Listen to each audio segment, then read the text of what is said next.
So very good morning. आज वाली ये वीडियो आपके लिए काफी इंपॉर्टेंट रहने वाली है। एक तो आज आप ये वीडियो देख के एग्जाम देने जाओगे, उस टाइम पे जिस तरीके से मैं बताता हूं वैसे एग्जाम में लिख के आना। एक अभी तक आप जैसे लिख के आ रहे हैं, उन दोनों में जब आपका रिजल्ट आएगा तो आपको डिफरेंस पता चल जाएगा।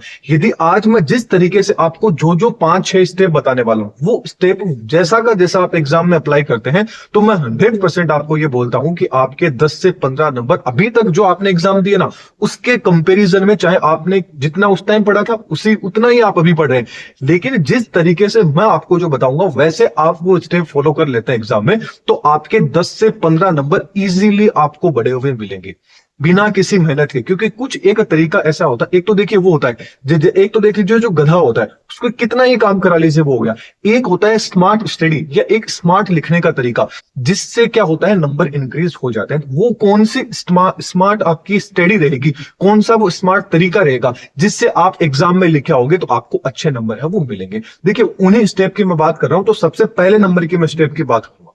पहले नंबर के स्टेप की बात करें तो एक तो आपको सबसे पहले जो टाइम मैनेजमेंट होता है ना आपका, मतलब समय का आपको ध्यान रखना है। क्योंकि वो बोलते हैं ना कि समय से बड़ा कुछ भी नहीं होता है। बिल्कुल समय से बड़ा कुछ भी नहीं होता है। तो समय से बड़ा इसलिए नहीं होता है क्योंकि देखिए आपको क्या होता है, कई बार आप खुद देख लीजिए कि आपने अभी पीछे साइड में जो भी एग्जाम दिए, आपको क्या लगता है कि भाई आपने एग्जाम के अंदर लिखे तो है, लेकिन लास्ट में क्या होता है कि भाई आपके पास टाइम नहीं बचता। आप जैसे एग्जाम सेंटर से बाहर निकलते हैं, मेरे तो 5 नंबर का क्वेश्चन छूट गया, मेरे तो 2 नंबर का छूट गया, 1 नंबर का छूट गया, 5 मिनट यदि सर टाइम और दे देते तो मैं सारा का सारा लिख के आ जाता। ये चीज आप सबके मन में रहती है। तो ये टाइम कब आपको पता है कब कंज्यूम हो जाता है, क्योंकि अपन क्या अपने दिमाग के अंदर पहले से ही क्या बिठा रखा है। जब अपन 10th 9th 11th 12th में थे, तब से अपने दिमाग में क्या पढ़ा रखा है कि भाई जो क्वेश्चन स्टार्ट है वो कहां से करना है, आपको फर्स्ट नंबर से करना है, पहले नंबर से करना है, सीक्वेंस वाइज चलना है। वो सीक्वेंस वाइज चल चल के ही अपन क्या कर लेते हैं, टाइम को वेस्ट कर लेते हैं। क्योंकि आपको पता है कि यूनिवर्सिटी एग्जाम में क्वेश्चन क्या आते हैं, काफी ब्रॉडली लिखना पड़ता है। तो यदि अपन पहले ही सोचने बैठ गए कि भाई मैं ये करूंगा, ये करूं, फिर ये करूं, तो उसमें क्या होता है आपका टाइम निकल जाता है, मतलब टाइम मैनेजमेंट आप नहीं बिठा पाते। तो अब जब भी आप एग्जाम देने जाओ ना, तो सबसे पहले आपको टाइम मैनेजमेंट करना है। सबसे पहले वो ही आपको क्वेश्चन स्टार्ट करना है, चाहे उसकी सीक्वेंस 9वें क्वेश्चन की हो, चाहे वो 10वां क्वेश्चन हो, चाहे वो चौथा क्वेश्चन हो या तीसरा क्वेश्चन हो। सबसे पहले आपको वही पेपर आपको खोलना है। आपने यदि कोई भी क्वेश्चन देखा कि ये क्वेश्चन मेरे को 100% आता है, तो सबसे पहले वही नंबर लगाइए और उसको क्या है लिखना स्टार्ट कर दीजिए।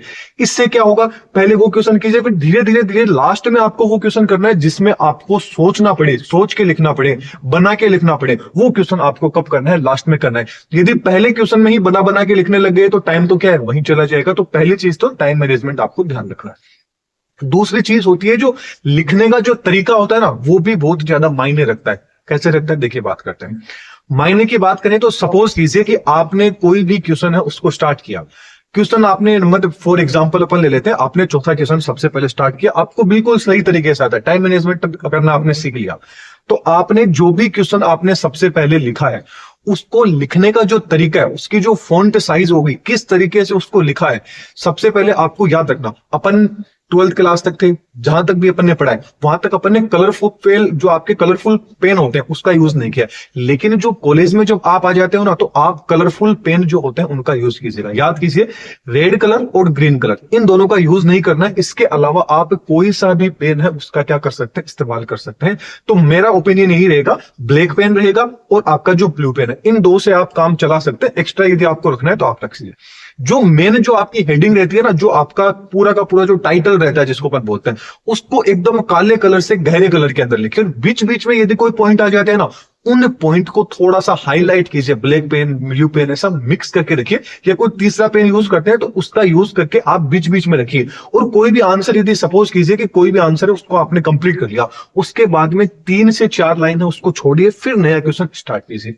इस तरह से आप करके आओगे तो एग्जामिनर को कॉपी क्या लिखेगी, फ्रेश लिखेगी। इसके अलावा एक चीज याद रखना, कई बार आप लोग क्या करते हैं, मान लीजिए कोई चीज आप लिख रहे थे, वो चीज गलत हो गई, तो आप क्या करेंगे, उसको एकदम काट देते हैं ब्लू पेन से। अब उसको पूरा यदि आपने बीच बीच में काट दिया, आपने कोई चीज लिखी, 4 लाइन आपने सही लिख दी, बीच में 2 लाइन गलत लिख दी, तो आप क्या करेंगे, उसको पूरा ऐसे पूरा काटते रहेंगे। तो इससे क्या होता है, एग्जामिनर जो कॉपी चेक करेगा, सीधी सी बात है, जो कमी होती है ना, अपना ध्यान भी वहीं जाता है। यदि आपके सामने कोई बहुत बढ़िया सा घर कोई बना के दे दे, उसके अंदर छोटी सी जगह कमी रहेगी ना, तो आप ये नहीं देखोगे कि वो घर कितना बढ़िया है, आप ये देखोगे वो कमी रहेगी। एग्जामिनर भी सेम वैसे ही करता है। यदि आपने कहां पे कोई कट पिट कर दिया बहुत ज्यादा, तो एग्जामिनर के दिमाग वहीं पे जाएगा कि भाई इसने कुछ गलत लिखा है, फिर वो अच्छे से कॉपी पढ़ेगा। इससे अच्छा गलत हो गया ना, एक ओनली फॉर एक सिंगल लाइन चला दीजिए या एक छोटा सा क्रॉस का निशान कर दीजिए। इसके अलावा पूरा आपको उसको बताना नहीं है कि भाई मैंने यहाँ पे गलत लिख दिया। ये तरीका भी आप ले लेते हैं तो आपको अच्छे नंबर मिलने के चांसेस रहेंगे। अब यदि अगले पॉइंट की अपन बात करें तो क्या कई बार क्या होता है कि भाई अपन को कुछ भी नहीं आता है। सपोज कीजिए कि आपने 2-4 क्वेश्चन कर दिए, अब आपको कुछ क्वेश्चन ऐसे हैं जो आपको नहीं आ रहे। अब नहीं आ रहे तो आप क्या सोचते हैं कि छोड़ देते हैं, चलो नहीं होंगे। आप छोड़ोगे तब भी आपको 0 नंबर मिल रहे थे। इससे अच्छा है जो भी आपको आ रहा है, मैं बोल रहा हूं जो भी आपको आ रहा है वो उसको लिख दीजिए। अब कई दिमाग का क्या होता है कि भाई हमें तो जो आ रहा है वो भी एग्जाम सेंटर में, सीधी सी बात है, जब एग्जाम देने बैठते हैं तो जो याद किया होता है ना वो भी अपन भूल जाते हैं। तो ऐसा यदि आपके साथ हो गया, जितना आ रहा था, सपोज कीजिए कि आप पढ़ के गए उसमें से एक भी क्वेश्चन आपके एग्जाम में नहीं आया, लेकिन आपने बना बना के लिख के आपने 2-3 क्वेश्चन तो लिख दिए। अब आप क्या आ गया कि भाई अब आगे क्या बना के लिखूं, जितना बना के लिखना था उतना तो लिख दिया, अब कैसे करें। तो अब आप ऐसे करना है, आपको सीधा सा सिंपल है। ये तरीका जो मैं बता रहा हूं ये तब यूज करना है जब आपको कुछ भी नहीं आ रहा है। अब आपको क्या करना है, जितना जो भी आपने लिखा है ना उसके अंदर से अब आपको कुछ एक पॉइंट जो आपको अच्छे लगते हैं वो ही आपको सेलेक्ट कर लेने, वापिस से उन्हीं को क्या कर देना, सीक्वेंस लगा के आपको उतार देना। एक तो चीज ये थी कि आप उसको खाली छोड़ के आओगे, कुछ भी नंबर नहीं मिलेंगे। एक ये चीज होगी कि आपने उसके अंदर कुछ न कुछ उस क्वेश्चन में लिखा है, तो एग्जामिनर हो सकता है कि आप उस एग्जामिनर उसके अंदर आपको 1 नंबर भी दे दे। इस तरीके से आपके 10 से जो 15 नंबर है ना, अभी तक आपने एग्जाम दिया, आपके कुछ ऐसे क्वेश्चन थे जो आपके छूट गए, आपने कुछ गलतियां की, वो सारी की सारी गलतियां आपकी क्या हो जाएगी, दूर हो जाएगी। और आपका जो बेक लगने से आप डरते हो ना, वो आपका बेक भी नहीं लगेगा। बेक कब लगती है कि जब आपको क्वेश्चन आ रहा था लेकिन आप उसको लिख नहीं पाए। क्यों? क्योंकि आपके पास टाइम नहीं रहा। तो हमेशा याद रखना, अगली बार जब भी एग्जाम है 25-26 तारीख से, तो आप सबसे पहले उसी क्वेश्चन को स्टार्ट करना जो क्वेश्चन आपको सबसे पहले आता है। ये मान लीजिए पेपर पढ़ना ही नहीं है आपको, कोई पेपर नहीं पढ़ना, क्योंकि पेपर पढ़ोगे, सब लोग बोलते हैं पेपर पहले पढ़ो। वो देखो 10th 12th क्लास तक ठीक थी कि सबसे पहले पेपर को पढ़ा, उसमें से देखा ये अपन को आ रहा है, ये करना। वो अब नहीं करना होता है।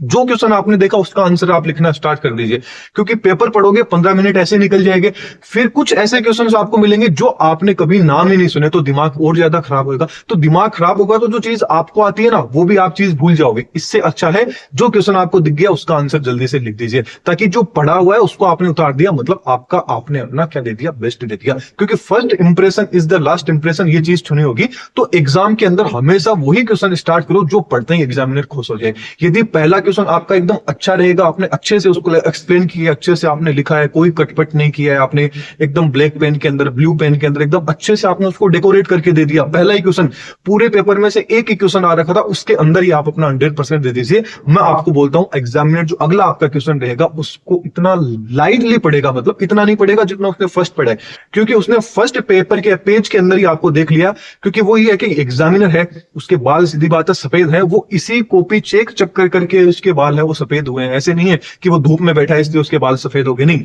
उसने पूरी वो देख के, पहला पेज देख के ही पता लगा लेता है कि भाई बच्चे में कितना दम है, कितना उसमें दम नहीं, उसी अकॉर्डिंग वो आगे नंबर चेंज करता है। तभी तो आपने देखा होगा कई लोगों के बेक लग जाती है, बेक के बाद रीचेक कराते हैं, उसके बाद में 2-4 नंबर बढ़ भी जाते हैं, घट भी जाते हैं। तो वो यही रीजन होता है। इससे अच्छा है क्यों अपने पैसे लगाए, पहले ही अपन अपना पूरा 100% दे देते हैं, ताकि जो पेपर है वो बेक लगने से बचे। तो मैंने जो जो आपको पॉइंट बताया ना, वो सारे के सारे पॉइंट यदि आप एग्जाम में फॉलो करते हैं तो आपको पूरे, मतलब जितने नंबर अभी तक आपको मिल रहे हैं ना, उससे 10 से 12-15 नंबर आपको एक्स्ट्रा मिलेंगे।